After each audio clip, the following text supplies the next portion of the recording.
Mvutano wa kisiasa kati ya ODM na UDA unatokota katika kaunti ya Kilifi, huku dalili za awali za ushindani zikiibuka kati ya viongozi wa shirika katika mpango wa serikali pana.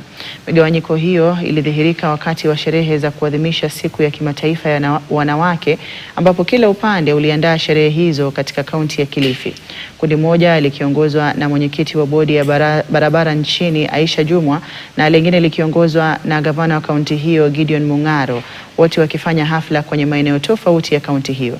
Katika hafla iliyofanyika katika eneo la Chonyi, viongozi wa UDA walioambatana na katibu mkuu wa chama hicho Hassan Omar walitoa wito wa kuwepo kwa ushindani wa kisiasa wa haki chini ya mpango mpana wa kisiasa. Viongozi hao walionya dhidi ya kugawa viti vya kuchaguliwa, wakisema kuwa mpango kama huo unaopendekezwa na ODM unaweza kuwanyima wagombea wa UDA fursa ya kugombea, haswa katika maeneo yanayowakilishwa na viongozi wa ODM kwa sasa. Tutaona kwa matendo yako na umaarufu wako nani atakuwa governor wa Kilifi na maeneo mengine ya Kenya.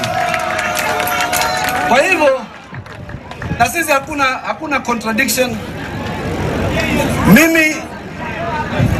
Mimi ni mzungumzaji wa chama.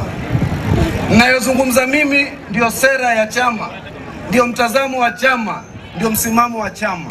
Tuliangukia katika mikono ambayo si salama katika masuala ya ugavana. Tumeteseka sisi kama watu wa Kilifi.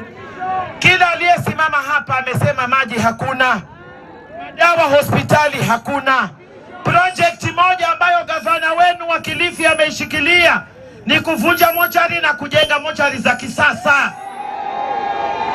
Sasa mimi nawauliza, huyu mtu ambaye kila siku anafikiria kujenga mochari na anafikiria yeye mwenyewe akisema hivyo tutapiga makofi, ni kazi ya matibabu na afya ya watu wa Kilifi imemshinda ama haijamshinda?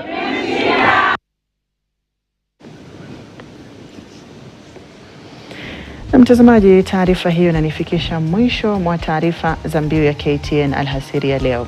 Shukran sana kwa kuwa nami hadi tamati. Nimekuwa wako Hadia Mwasiwa na mwenzangu Wilson Mushora amekuwa akitafsiri taarifa hizi kwa lugha ya ishara. Hadi wakati mwingine inshallah, kwa heri.